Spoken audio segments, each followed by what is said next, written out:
नमस्कार, मैं हूं अभिषेक त्यागी।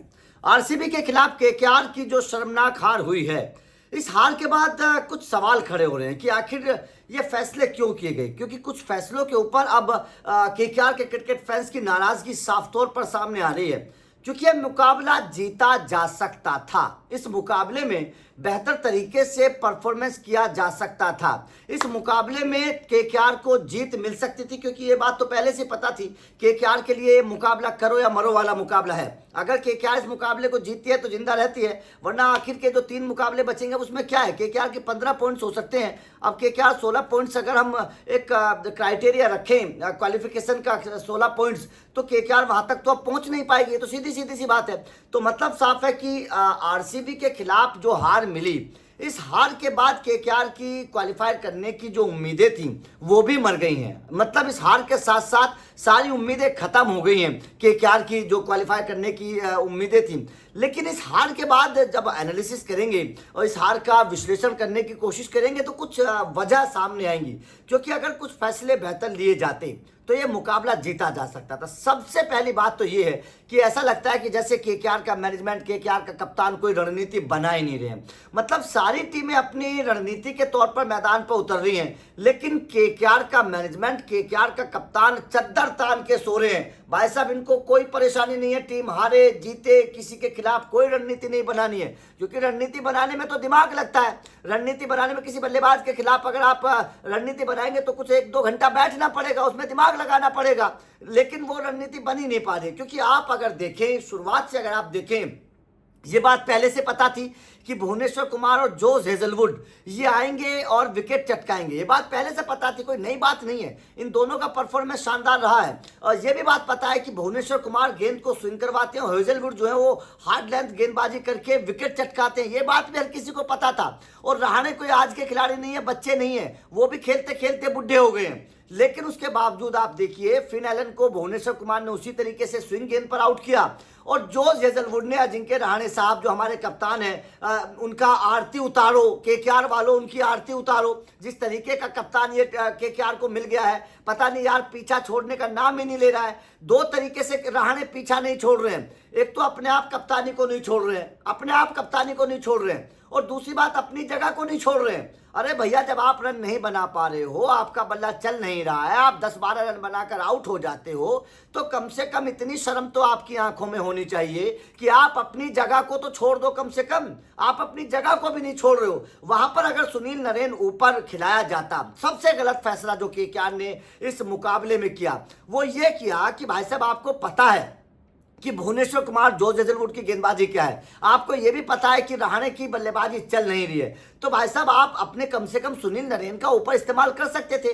अब इस पूरे सीजन सुनील नरेन की बल्लेबाजी का कुछ भी फायदा केकेआर को हुआ नहीं है। और सुनील नरेन वो खिलाड़ी है जिसने 2024 में केकेआर को चैंपियन बना दिया था। वो खिलाड़ी सुनील नरेन है। सुनील नरेन वो खिलाड़ी है जिसके ऊपर गौतम गंभीर ने भरोसा जताया था। लेकिन ऐसा लगता है जैसे केकेआर के मैनेजमेंट वाले सारे के सारे अपने आप को 30 मारते खा समझ रहे हैं। ऐसा लग रहा है कि केकेआर के मैनेजमेंट वाले, अभिषेक नायर, तमाम जो लोग हैं, वो ऐसा लग रहा है कि जैसे उनको बहुत ज्यादा नॉलेज है, बहुत ज्यादा समझदारी है, गंभीर से भी ज्यादा समझदारी है। और भाई साहब, उन्होंने सुनील नरेन को ऐसे नीचे खिसका दिया, ऐसे नीचे खिसका दिया कि बेचारों की बल्लेबाजी नहीं आ रही सुनील नरेन की। सोचिए, मतलब ऐसे खिलाड़ी की बल्लेबाजी नहीं आ रही है जिसने 2024 में आपको चैंपियन बना दिया, उस खिलाड़ी की बल्लेबाजी नहीं आ रही है। तो यहाँ पर और अजिंक्य रहाणे जो 120-25 के स्ट्राइक रेट से खेलकर खेल रहा है, वो ऊपर बल्लेबाजी कर रहा है और कोई कहने वाला ही नहीं है। मतलब केकेआर के मैनेजमेंट में अजिंक्य रहाणे से कोई ये कहने वाला नहीं है कि भैया आप ऊपर नीचे चले जाओ या आप अपनी जगह को छोड़ दो। तो भाई साहब, इसके लिए क्या किया जाए, ये सबसे पहली गलती। नंबर दूसरी गलती जो केकेआर ने की, और जाहिर तौर पर मुझे ऐसा लगता है कि शायद ये गलती केकेआर के ऊपर भारी भी पड़ गई, वो ये थी कि केकेआर को ये बात तो पहले से पता था कि आरसीबी की बल्लेबाजी मजबूत है। इस बात का तो केकेआर को पहले से पता था कि विराट कोहली किस अंदाज में बल्लेबाजी कर रहे हैं, बैथल अच्छी कर रहे हैं, देवदत्त पडिक्कल का फॉर्म कैसा था, ये तो केकेआर को पहले से पता होगा। ऐसा तो नहीं है कि विराट कोहली ने इस मैच में आते ही सेंचुरी मार दी, पहले रन बना ही नहीं रहे थे। ऐसा तो नहीं है। विराट कोहली का तो ये पूरा सीजन अच्छा गया है, देवदत्त पडिक्कल का भी पूरा सीजन अच्छा गया है, इसमें तो कोई दो राय नहीं थी। लेकिन हुआ क्या, केकेआर वालों ने इनके खिलाफ कोई रणनीति बनाई? क्या विराट कोहली के खिलाफ कोई प्लानिंग की गई? मुझे तो नजर नहीं आया कि विराट कोहली के खिलाफ कोई प्लानिंग की गई हो। अब यहां पर क्या क्या गलती कर दी, दूसरी गलती को समझिएगा।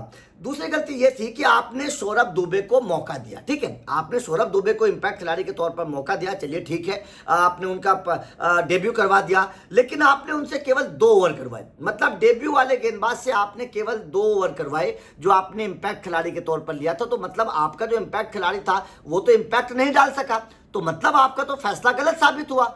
तो यहां पर केकेआर को थोड़ा सा एक्स्ट्रा ऑर्डिनरी सोचना चाहिए था। मुझे एक बात समझ में नहीं आ रही है अभी भी, पता नहीं क्यों मैं एक फैसले को लेकर अभी भी परेशान हूं और ये सोचता हूं कि केकेआर वालों ने आखिर क्या सोचा।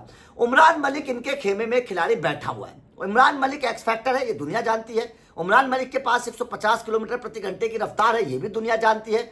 उमरान मलिक सरप्राइज कर सकते थे, उमरान मलिक की जो रफ्तार है ना वो सरप्राइज कर सकती थी आरसीबी के बल्लेबाजों को। अगर उमरान मलिक की गेंद 2-3 अच्छी डल जाती और विकेट मिल जाते तो क्या केकेआर को कोई परेशानी थी? और देखिए मुझे हैरानी क्यों होती है, मुझे हैरानी इसलिए होती है क्योंकि उमरान मलिक को केकेआर ने 2026 में रिटेन किया था। रिटेन वो खिलाड़ी होता है जिस खिलाड़ी के ऊपर मैनेजमेंट भरोसा जताता है। रिटेन वो खिलाड़ी होता है जिस खिलाड़ी के अंदर मैनेजमेंट थोड़ा बहुत टैलेंट देखता है। लेकिन भाई साहब रिटेन करने का फायदा क्या हुआ? उमरान मलिक को तो आप मौके दे नहीं रहे, उमरान मलिक को तो आप खिला नहीं रहे, उमरान मलिक को तो आप एक भी मैच में अभी तक आपने गेंदबाजी के लिए मैदान पर उतारा नहीं है। आपने फिर उमरान मलिक को रिटेन क्यों किया? अब तो 3 मुकाबले बचे हैं, अब तो चिड़िया चुग गई खेत, अब क्या बचा? अब तो कुछ नहीं बचा। तो यहां पर केकेआर वालों को यह सोचना चाहिए था कि भाई साहब आपको अपनी गेंदबाजी मजबूत करनी चाहिए थी। ये वैभव अरोड़ा तो केकेआर की जीत में रोड़ा बना हुआ है। वैभव अरोड़ा को आप हर मैच में खिला रहे हैं, वैभव अरोड़ा को आप बाहर निकाल नहीं पा रहे हैं। पता नहीं क्यों रहाणे और वैभव अरोड़ा की क्या दोस्ती है मैनेजमेंट के साथ कि इन दोनों को एक भी मैच में कुछ हिलाया ही नहीं गया इनकी पोजीशन से, इन दोनों को रखा गया है। वैभव अरोड़ा का परफॉर्मेंस इस सीजन इतना खराब रहा है लेकिन उसको बाहर निकालने का फैसला कोई नहीं कर रहा है और उमरान मलिक को कोई खिला नहीं रहा है। मुझे अभी भी बात समझ में नहीं आ रही है कि आखिर उमरान मलिक को मौका क्यों नहीं दिया गया। वो इंसान कौन है जो लगातार ये सोच रहा है कि उमरान मलिक अच्छी गेंदबाजी नहीं करेंगे? अरे भैया एक बार मौका तो देख के देखते, ये आपके लिए बहुत इंपॉर्टेंट मुकाबला था जीतना। उमरान मलिक को अगर आप मौका देते तो मेरे हिसाब से शायद केकेआर की सिचुएशन थोड़ी सी बेहतर हो सकती थी। लेकिन भाई साहब ये गलत फैसले केकेआर को ले डूबे। मैनेजमेंट पता नहीं कहां सोया हुआ है, कप्तान कोच तो पहले से ही सोए हुए हैं। मुझे तो ये बात समझ में नहीं आ रही है कि भाई साहब आखिर क्यों रणनीति नहीं बनाएगी। विराट कोहली ऐसे मक्खन मलाई की तरह खेल रहे थे, ऐसा लग रहा था कि जैसे वो उनको कोई परेशानी है ही नहीं। केकेआर के सामने उनके गेंदबाजों से कोई परेशानी नहीं थी, कोई भी परेशानी नहीं थी। विराट कोहली को एक भी बार केकेआर के गेंदबाज विराट कोहली को परेशान नहीं कर पाए, एक भी मौका नहीं दिलवा पाए। तो भाई साहब ये गेंदबाजी तो नहीं जीता पाएगी, ये गेंदबाजी तो नहीं जीता पाएगी। तो आपका इस हार पर क्या कहना है? आपके हिसाब से केकेआर की हार की सबसे बड़ी वजह क्या रही? कमेंट करके बताइएगा क्योंकि अब इसका विश्लेषण होना बहुत जरूरी है। कमेंट करके बताइएगा। बाकी लगातार अपडेट मिलते रहेंगे तो चैनल को सब्सक्राइब करके बेल आइकन को प्रेस कर देना। Thank you very much.